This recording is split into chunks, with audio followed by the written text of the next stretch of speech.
কিছু মানুষ আপনার বিশ্বাস ভাঙার পরও একটুও অনুতপ্ত হয় না।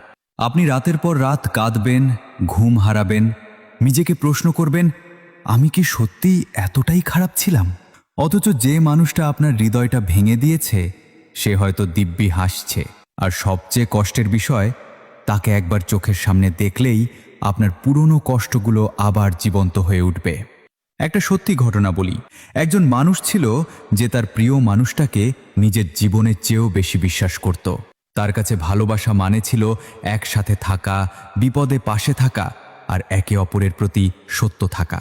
সে মানুষটার জন্য কত কিছুই না করেছে, নিজের ইচ্ছা বাদ দিয়েছে, নিজের কষ্ট লুকিয়েছে, শুধু একটা সম্পর্ককে বাঁচিয়ে রাখার জন্য বারবার নিজেকেই বুঝিয়েছে সব ঠিক হয়ে যাবে। কিন্তু একদিন সে জানতে পারল, যাকে সে সবচেয়ে বেশি বিশ্বাস করেছিল সেই মানুষটাই তার অজান্তে এমন কিছু করেছে যা তার পুরো পৃথিবীটা বদলে দিল।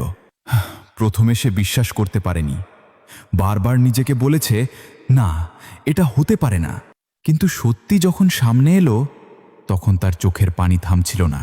রাতের পর রাত ঘুম আসত না।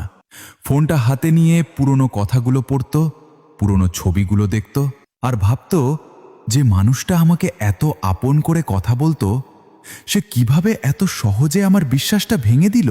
সবচেয়ে কষ্টের ব্যাপার কি জানেন? সে মানুষটা একবারও ফিরে এসে বলেনি আমি ভুল করেছি, একবারও বলেনি তোমাকে কষ্ট দেওয়ার জন্য আমি দুঃখিত, বরং এমনভাবে চলতে লাগলো যেন কিছুই ঘটেনি। আর যে মানুষটা ভেতর থেকে ভেঙে পড়েছিল সে প্রতিদিন নিজেকেই সামলাতে লাগলো। সময় যেতে লাগলো। একদিন হঠাৎ রাস্তায় সেই মানুষটার সাথে দেখা। চোখে চোখ পড়তেই বুকের ভেতরটা কেঁপে উঠল। পুরনো স্মৃতি, পুরনো কথা, পুরনো কষ্ট সব একসাথে ফিরে এলো। কিন্তু অপর মানুষটির চোখে এক বিন্দু অনুশোচনাও নেই। সেদিন সে বুঝতে পারল, কখনো কখনো মানুষকে হারানোর কষ্টের চেয়েও বেশি কষ্ট দেয় এই সত্যটা যে আপনি যার জন্য এতটা কেঁদেছেন সে হয়তো আপনার কান্নার মূল্যই কখনো বুঝবে না। তবুও একটা কথা মনে রাখবেন, কারো বিশ্বাসঘাতকতার জন্য নিজেকে দোষী করবেন না।